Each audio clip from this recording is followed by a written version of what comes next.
You watch the time. Hey, everybody.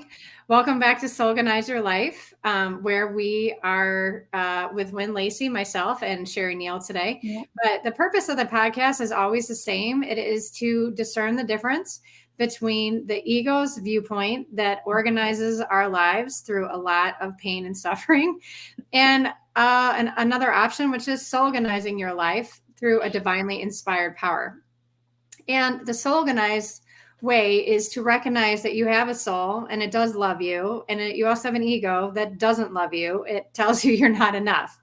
And the soul is always going to be faintly whispering to you and hoping to get your attention because it doesn't need your votes. It doesn't need your membership dues.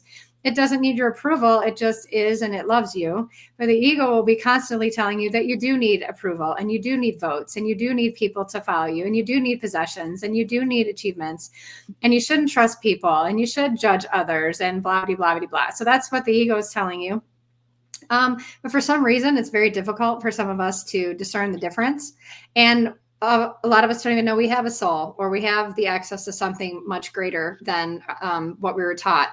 And so, again, the point of this podcast is to talk to people who have some understanding about those two things and very specific ways that they work with that in their lives. And once we start to flush out the ego and its tendencies to cause us suffering, again, we have a real opportunity to do something much greater than what we were doing when we were just ego driven. So that being said, our guest today is going to be awesome in helping us discern that. She has tons of experience. Her name is Sherry, and she is the Zion Township Supervisor for over 2 decades, but that is just a mere part of her life. And she also has authored 2 books, one specifically on butterflies, which is I love butterflies are my spirit animal. Mm-hmm. And she probably has a lot to say about that. That could be a different podcast. But she's a grandmother, which is crazy because I met her before she was a grandmother. Long time before I was a grandmother. And the coolest part about you, I think now, is how adventuresome you have become. You did the Camino de Santiago, right? Yep. Camino de Santiago. We talked on it at some point in some random town you were in, and then you just told me you walked the Grand Canyon. Mm-hmm. And you're doing all this as a grandmother. And I'm sure a lot of it is in search of your soul or getting more connected to your soul. But today specifically, I asked Sherry to talk about her public service life and how she discerns ego-based consciousness and soul-based consciousness within supporting a community. So anyway, thank you, Sherry, for being here. And I can't wait to hear you talk about this. I just can't. Right now, when we're about to have an election, a lot of elections. Yeah. I know. And yes. And I have to be getting petitions out because I'm up for re-election, and that whole game, right? Ego is like infested in elections.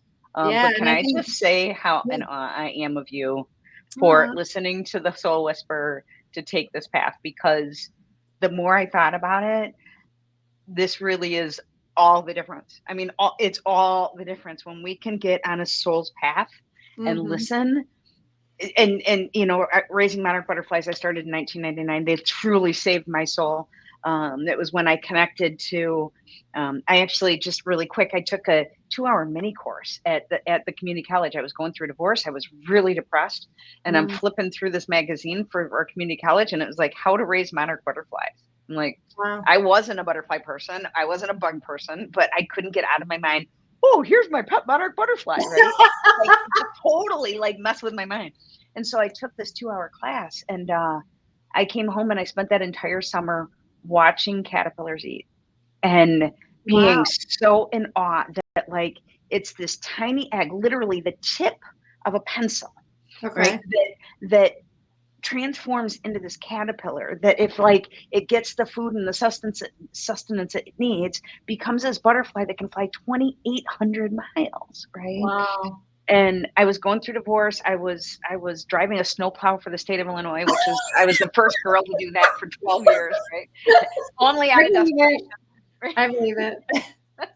But because I was working 3 jobs and they didn't pay the bills and I couldn't see my son. And so out of desperation, I forced my way into this position, threatening the guy that was in charge, who happened to be my dad, that I would sue him if he stopped me from getting the job. And so that's what I was doing. My whole life was just this mess. I didn't know who or what. And sitting watching these caterpillars and looking at this egg and going, God, if you planted that in that speck, what'd you put in me? Holy cow, that's right? Deep. What did you put me? And God, if you could just like help me to tap into it, I will not take that for granted. I will do what I can with it. And that was in 1999, and in 2001 I ran for my position. And I have to tell you that saying, God doesn't call the qualified, he qualifies the called, has never been truer than it was in my life. Because you guys, I was a recovering alcoholic single mom truck driver that ran for office in Zion, Illinois, in a community that women do not lead, literally. And the first time I lost by 6 votes. And I was pissed at God, because I didn't want to do this job. I have an allergy to politics. I drank because my dad was in politics, right? I hated everything about politics, but they did social work, and I desperately wanted to do public service, right? I mean, being able to like minister to my community was such a deep calling for me. And I remember one time being at a stoplight and talking to my dad about like, I'd like to be in politics, but I really want to do social work. And my dad saying out and out, you can't do both. Right. And he had the same job I do, which is really ironic. Right. Yeah. And I didn't connect any of it at the time. And so years later, just to talk about like following your soul's whisper, right? That's literally following your soul's whisper. So I had this passion for sure. I love helping people. And God showed me in a crazy way, right? How everybody that helps people get more out of it than anybody that they help. It's this like crazy, you can't outgive God. You cannot outgive God. And so I was trying to help in my community, couldn't find any avenues. Somebody mentioned this organization, Kiwanis. And so I'm like, what is that? And he told me what they did. And I was like, can I join? And the guy laughs. Now I know that laugh. I did not know that laugh. That was, my soul should have been a little bit more discerning. But the reason that he laughed was because even though there were thousands of women in Kiwanis across the country, there were none in the Zion Benton Kiwanis Club. And so I go to this meeting. One of the guys got up, told me to go home. I had no business being there. I should be home taking care of my kids. I mean, it was 5 of them quit and started the Zion Benton Men's Club because I ruined their club. I mean, it was, and I sat there in awe, like understanding where they were coming from. But the soul's whisper was that like I was supposed to do this. And it was at my very first meeting that the township supervisor spoke. And he shared with us that he had a Meals on Wheels program. I had been delivering Meals on Wheels for years. They had a summer work program for youth. I was the youth pastor, or youth director at my church. And they had a substance abuse treatment program. And I had been in recovery for 16 years. So I went sobbing. I mean, just sobbing, telling my husband, what the heck is going on? So it sounds like, from what you're saying, is you've always been in touch with your soul at some extent. I would say, so I've been in recovery from alcoholism since 1985. And so I've had a long journey of working the steps and trying to discern God's whisper for me. Okay. And so, yeah, I have tried to hone that as best as possible. Not always, I haven't always liked it, right? Because there's a lot of times I get a whisper that it's like, oh, hell no, right? There is no way. And if you get my book, Messages of the Monarch, How to Find Your Wings and Fly, a lot of those stories are in there. Like, no, not doing that. And then I did it. And the magic that came from my life because I was willing to just listen to the whisper. Okay, so that's so interesting because most of us on this podcast are talking about how the ego causes so much suffering. And you're almost saying like the soul was kind of dragging you in a way that you're like, don't make me do that. Stretching me, right? Just like the caterpillar when they have to release 4 layers before they find their wings, right? Yeah. It's a huge stretch. But if you're up for the challenge, then you know that the rewards will be way better than the pain of going through whatever the stretching of our spirit is, because we just want to be comfortable, right? I mean, as human beings, we just want to be comfortable, and stretching your soul is not comfortable. So can you help me understand your viewpoint on the difference between the stretch of the soul that feels somewhat uncomfortable and painful versus the actual ego, which is literally trying to, get you down on your knees? You know what I mean? What's the difference? Yeah. There is a huge difference, right? The soul whisper to me is this like beckoning to grow. Okay. Right. It's this beckoning to grow. And the ego is more this, it's a shame base, right? It's a you should, because, right? You must, you should, why aren't you? You're not enough. The fear. It's fear. It's 100% ego is rooted in fear, and it tries to use fear in every way to get us to shape up or ship out. Yeah. And soul doesn't, it's not fear. It's like gaining the courage to face, right? The things that are scariest, but it's to overcome fear. Yeah. So that's a real fine line of discernment. Mm-hmm. So you're saying, which is the point of the podcast, right? Is to really discern the difference. And those moments, some people feel like it's a gradual thing, and some people feel like they had an aha. So before you got sober, I'm guessing did you still feel like you were part of something bigger, or did you feel very ego based? Did you know you had an ego? Did you when did all that uncover for you?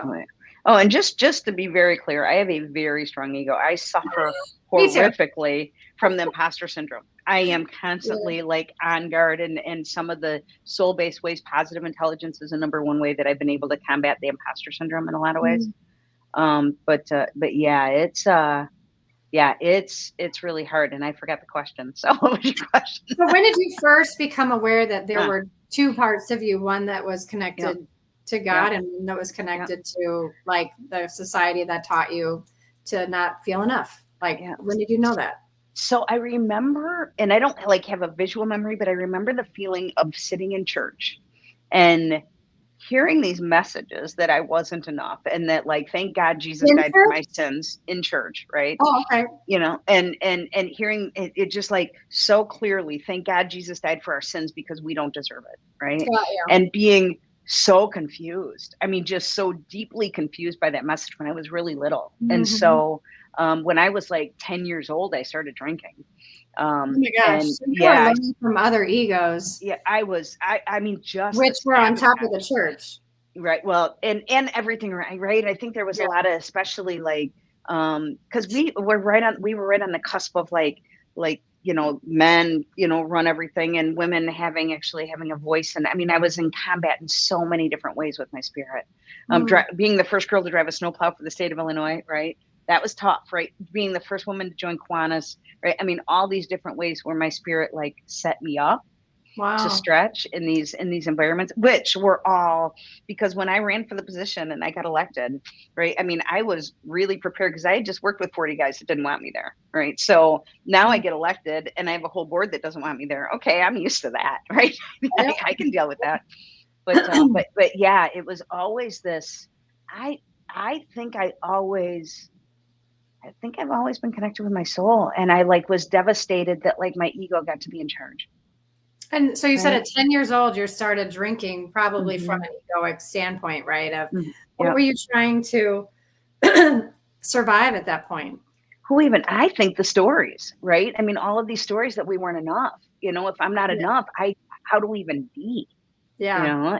So, I always like wish that there was like an angel that could have just come down right behind me and whispered in my ear, it's not true. None of it's true. You are a child of God. Anyway. Right. I was saying, well, Jesus did come back. Would any of us believe it? No. Yeah, but they pulled a lot of the stuff out. Right. Mary Magdalene is my confirmation name. So just to say, like, I was 15 when I chose Mary Magdalene as my confirmation name. My parents must have been mortified because back then she was just known as the prostitute in the Bible, right? Yeah. But she was Jesus' best friend. And I was like, you know what? I want to be that close. I want to like, and just to know that like I've been divinely created, right? And on purpose. And so it gives me most days so much courage to stand up and try and lead in my community and, just to move into, right, the whole elected office thing. I've been in elected office for 24 years in a community that did not want women in leadership. Wow. Right. Yeah. And the magic, I mean, and it's truly magic. The stuff that we're getting to do, stupid thing. And you said about monarch butterflies. So my city adamantly said no murals, right? Well, my spirit knows that the way to transform this community is through art and nature. And so it took me a little while, but we've got 3 of the most beautiful murals in our community, and they're all monarch butterflies, and the energy of our community is shifting. I got a mayor to make the zinnia be the Zion flower. Right? Crazy. Just because somebody, I was told that zinnias in Zen culture represent joy. And that angels resonate at the same energetic level as flowers do. Right. And I'm thinking about the mental health of people. And I'm like, you got to, just by planting a freaking seed, it can change the energy of our community. Right. And I still don't get it. Right. It's not something, I'm not like all that woo-woo-y in that way. Yeah. But if it could, aren't I negligent to not try and do that? Because my community desperately needs an energy shift. Wow. Right. And it's shifting. I mean, it's amazing how quickly. Yeah. I'm just in awe that I get to be in a public office where I get to do soul work every single day. Right. How cool is that? It is, because most people would say every politician is soulless, right? And ego-centered. And you're saying that you're having a physical experience of discerning the difference and actually making choices and decisions and leading people from your soul. When you first started out in politics, did you feel some of your ego was leading? Oh my God. I was, so I think it's the opposite. So my office administrator at the time, she literally put my picture on the envelopes and the letterhead. And I wanted to peel my skin off my body. I mean, I would go into a room with all the leaders, and there'd be some kids sitting at a table. I would go over and sit with the kids. Right. I just felt like I didn't fit anywhere, and I didn't know what the heck God was doing with me. Yeah, it's really, and what's fun, I mean, I guess what's fun about that is I've always known, so I'm really drawn to yes, although people versus instead of no, because people. Right? No, because people are ego-based, they have their reasons, and it's all fear-based, right? Of like, we can't do this because. Yes, although people are like, okay, wait. There could be some merit to that. But these are the issues that we would have to overcome in order to make that happen. Right. And so in public service versus politics, right? When people say, oh, she's a politician, I correct them. I'm like, I am not a politician. If I have to be a politician, I quit. As a matter of fact, after one of my elections, I was looking at property in Madison, Wisconsin, because I was under the belief system that in order to be in elected office these days, the paintbrush paints everybody the same, and that politics is politics, and I can't be a public servant. So I was going to quit. And then I had this, thank God, working, going through some of the steps with my sponsor, realized that it was just stories in my head and none of it was true. Right. And then I snapped out of it and have been able to do more incredible things in my community ever since then, because I realized that all I have is today. I've just got, God gifted me 4 years to make a difference in my community. And I will do whatever it takes to impact those 4 years for what they are. And then if God gives me another 4 years, we'll do some more crazy cool stuff. Wow. So what in your mind is the difference between public servant and politician? Oh my God. It's night and day. You can feel it. You can taste it. Yeah. Right? You can. What is it? So public servants, it's truly not about credit, and it's not about whose idea it was, and it's not even about who's at the table, right? You can work with the person that's living on the street if they have a good idea, or you can work with somebody that's owns a huge foundation. It's not about that. It's about what's the impact we can make together. Where with politics, it transforms from and I've seen it happen to people that came in as public servants, and they got bit by power. and they were right. And so the fear of losing the election, right, is big for people, right? Because if I'm not in office, if I'm not in office, I can't make a difference, right? That's the story we tell ourselves. Okay. And it's not a story, it's a reality. That's very true. And yet in politics, we're willing to sell our soul in order to be in the office, in order to make the difference. We're in public service. It's like, but if God doesn't want me here, he'll put me somewhere else. And I'm just going to trust him, and I'm going to do the right thing always. Yeah. Right. So, or try to. Let me just clarify that, right? Because you don't always, that's the scariest thing with being in public service, if you're thinking about it, is you don't know what you don't know. And what you don't know can come back to bite you. And it has. Right. And so it's just that, and once again, it's about staying on that soul path. And it might come back to bite me. And then I'll learn from that too. And I'll keep going.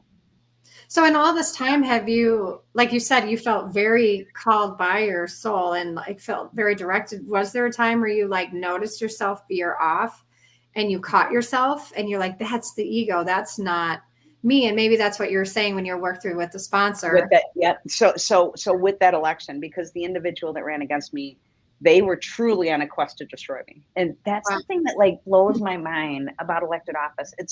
There's literally 2 people running for a position, right? And so when I first ran, the second time I ran, I lost by 6 votes the first time, ran again 4 years later. And I found my opponent, my predecessor's brochures. And so I took a stack of his brochures and I went door to door and I handed everybody mine and his. I'm like, we're the only 2 people running.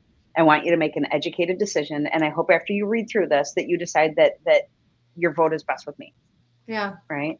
Instead of what we do in politics, I'm going to destroy you so that people will want to vote for me. It's like, can you imagine going to a job interview and you got a whole stack of stuff that I know who else you're interviewing and I want you to know about that person. We would never hire the person that comes in with that kind of character that would want to destroy somebody to get the job. So true. So what do we do when both of our politicians are doing that? How do we demand for something different? Because to your point is that's our only choice right now with our candidates. Is 2 people who are both so ego based, right? They are basically saying, I want the other person to lose more than I want to win. Right. And here's what I think is like key is that like the key is to get more people that are Soulganized, right, to run for local office because and to hold each other accountable to that. Like, and just to say out loud, like, I have got a state representative that she's incredible. She is a public servant. She's 100% a public servant, right? And I know her heart. And so you can do it. You can do public service at a higher level. I can't. There's no way. I would never go to Springfield, right? Oh my God. Yeah, not to save my life. And there have been 4 times when both twice Republicans and twice Democrats came to me and like I was the only answer and would I please consider running? And the answer was hell no. I want to drive the bus with my seniors so I can hang out with them once a month and know what they're doing. Well, and I wonder to that point, how do we bring government back to caring just about a community? Like maybe I am too focused on the one, presidential election versus caring, from a soul-based perspective about the people that are around me and my community. And, I think you probably could speak to why should we just go back to community more? Why should why do you care to say, I want to sit with the seniors? Like, why is that soul nourishing rather than climb your way to the next step, Right. The next rung. And I think, so you capture a really good next, other delineation between soul-based and ego-based, right? Ego-based is on a ladder, right? They want to get somewhere. The soul-based, it's not a push, it's a pull. Right. Okay. So you step up when called in different ways. Right. But it's not ego based trying to get there. And it's kind of like, it reminds me of finances. Right. Everybody's screaming that like the federal government, our state, right, they're not financially responsible. And I had to look in the mirror and go, how financially responsible are you, Sherry? Personally, me with my own finances. Oh, wow. Right? And I'm good. Right. I mean, I didn't bounce checks and, that kind of stuff. But I was like, but are you as financially responsible as you can be? And the answer was no, I'm not really great with the budget. I'm not right. I don't, there's some things that I'm like, so I hired a finance coach because like, I don't want to be pointing a finger saying, why aren't you guys doing it? I just want to be able to emulate like having those skill sets so that I can be that. And wow. I think so the soul in you embodies the things that you judge. Now imagine if like there was a group of us that were doing that, and we were at the school board tables, and we were at the city council tables, and at the township board tables, right? Doing that work together, right? The only way we're going to change Washington, D.C. is if we change the tables that we're sitting at. And people like us listen to the whisper of the soul. Like it might be the library board, or it might be the park board, or it might be the school. Like where can we be at the table bringing soul to the table? Wow. And that's kind of a mic drop. That should be on a t-shirt. You said like, you can only change, what did you say? You can only change DC by changing the people at the table you're sitting at. Yeah. I mean, that's so true. And you know my history with trying to do that in my city. But I will say, I love your story. But I will say, while I was on the board in Oak Park, I do know I helped other souls because they said, I don't feel alone. You spoke for us, you know, and they reached out to me, even though it wasn't pleasant to be on the board. But you're convincing me that maybe I should rethink that. But, you know, going back to discerning the ego and the soul, you know, you said people were coming to you and asking you to step up again, right? In a way that you had been asked to step up before, but you discerned like, no, I want to stay and drive my seniors around on the bus. So it wasn't your, you know, from that perspective, it doesn't sound like you were climbing a ladder. People were asking you to come. Right. How do no you ladder. So how did you discern you're still supposed to stay and not answer the next calling? Because you know what I mean? That's very murky. How did you know? I don't know. It's just, I think and don't get me wrong, I made a lot of mistakes thinking it was like my soul whisper, and it turned out it was ego, right? I've made mistakes across the board, but there's some things that I just know to be true. Yes. Right. That I was not put on this earth to do politics, to be in Springfield. Now, there was a period where I thought I was called to do coaching for people in office, but then I realized that most people in our office are politicians, and I only want to work with people that are soul based. I can't do people that are ego based. I have to, right, in my day to day work because they're all around me. But I can be really discerning with my day to day who I want to play with. And I would say that is something I recognize in my own soul is I know things sometimes without knowing how I know it. Yeah. And the ego will always tell you how it knows. It will say, well, your neighbor over there is doing this, or they're right. And so for you, it sounds like you have the same thing where your ego will tell you what it knows and why it knows it. And the soul will just go, no, I just know. I just know, and I'm not going to mess with it anymore. I'm not going to turn over my brain and come up with all these reasons and go back and forth. I just know. And so again, the point of the podcast, it's not a conversation, right? It's nothing to discuss. It's just an is. I'm sorry. It's not in my heart to do it. Yes. And in the heart, right? In the heart, right? It's all heart based. When you do that, what do you feel right there? Like, what is that? What's the difference for you? Well, and you know, I just want to make sure that I say out loud too that like I don't want to paint like politicians and public servants, right? Because I think everybody at the heart really wants to do public service. I don't think anybody, that's not true. Most anybody gets involved because they have like this this dark agenda, right? Although as we're seeing, there's some of that going on, but in general, right? And so I try really hard to do a heart connection with everybody, right? And just to make sure that they know my heart and that I want to know their heart and to do the best we can. And sometimes it's in having really hard conversations, right? Holding people accountable for situations that didn't go well. And I can't work with them unless we can have these harder conversations. And that too is at a soul level, not ego. And so how do you have that heart to heart conversation? What are some of the words or ways you do that with someone? Right. Well, one, I try to always go for walks, right? Even if it's on the gym track in our community, like there's something different about when you go for a walk with somebody Side to side. Side to yep. side. Yeah, yep. It makes right. it equal. Makes it equal. And it's using both parts of your brain because right, the walking and and then always out of love, right? Not out of, you know, I mean, one of the situations that I had, and I talk about it in my book, is that there was one public official that I went into my business manager's office and I was like, yeah, I'm never working with her again. Wow. She was like, ooh. She was like, do you know what my boss would say? I'm like, oh, don't you dare use my word. She was like, my boss would say that if I had a problem with somebody, I need to go to that person because it hurts everybody if I won't. Right? Wow. And so I texted the person, right? I was mad at her. Woo! So right then and there, I texted the person and we went for a walk. And so we're walking and I said, I need to talk about how that went down the other day. And she was like, no, we're fine. I'm like, I stopped dead in my tracks. I was like, not only are we not fine, if we don't unpack this, I'm afraid we will never, ever be fine again.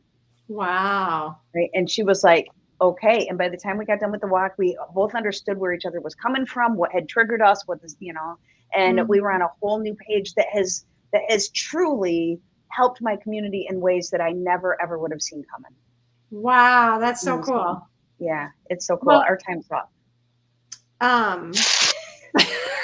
My time is up. I know. But I just want to say one more thing about that is to your point, like, I think there was taking and keeping, I've heard, as an ego would take and keep. Like, I'm not going to talk to her anymore. We're done.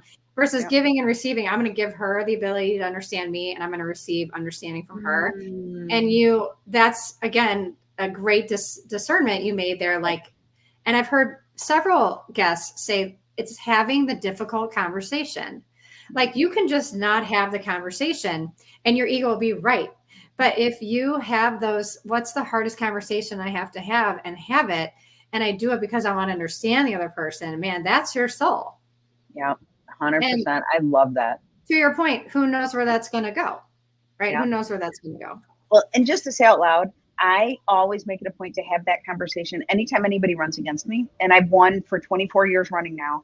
But I follow up with can we have coffee? Like the last one, I actually like typed out every single thing she said against me. And I went back to her and said, can we unpack this together? Because I really want to be the best township supervisor I can. And I want to glean what I can from it. Right. And so she helped me just by doing a few little tweaks. She's now my biggest cheerleader. Sherry, that's awesome. What again is another non-egoic, soul-based activity that you did. Yeah. Which every single time, and there have been 3 of my opponents that I've done that with, it has literally done things to shift my community that are magic. They're just magic. Wow. Well, I would love to see our presidential candidates sit down and instead of debate, say, hey, help me become better. Like, oh my God, that'd be crazy. Oh my gosh. Anyway, that's a prayer. That would be amazing. Out to the universe. Right. But anyway, thank you. To say out loud that, like, as we hold space for soul, I truly believe, like, despite all of the things that it looks like, we're moving there. We are moving there, and I want to be on that team. And I'm so glad to be on that team with you. Yeah. And you definitely are on the team. Yeah. So anyway, thank you for being here. I know these are short conversations, but it's just to help people get to know you so that if they want to talk to you more, they can find you. Yep. So where do people find you? Yep. You can find me at Zion Township if you just Google Zion Township, Illinois, or Sherry at SherryNeal.com, CHERINEAL.com. So and 2 books are the name of the books are Seeds of Joy, Growing Zinnias and Your Zest for Life. Nice. And then, my focus was just to like keep my head above water during a horrific election. I did that book so that I could stay connected to my soul instead of letting my ego take me. And it ended up being a gift too. And then I just published for my 60th birthday present to myself on my birthday on May 27th. I launched Messages of the Monarch: How to Find Our Wings and Fly. Yeah. I feel like that would be a great another podcast. Yeah, I would love to share. I'm so proud of you. It's so beautiful. Yeah, we should just talk about butterflies. Yeah, that would be wonderful. Yes, we have a huge Zinnia and Monarch Festival every year now. Yeah, my community's off the chain. It's so crazy cool what's happening. And I'm just like, that's crazy that you did that. God? I didn't, just for the record, like, God used me, but like, we have got volunteers that have come out of the woodwork to help with this thing. It's transformative, just like monarch butterflies. That's amazing. All right. Well, thanks for being here. Yes, yes. Thank you so much, Wen. It's such a delight. And I look forward to anything you're doing. I'm in. All right. Well, I hope you have a great rest of your day. I can tell you're in Wisconsin somewhere and you got to get back. Yes, I do. All right. Take care. Okay. Thanks so much, everybody. Bye-bye.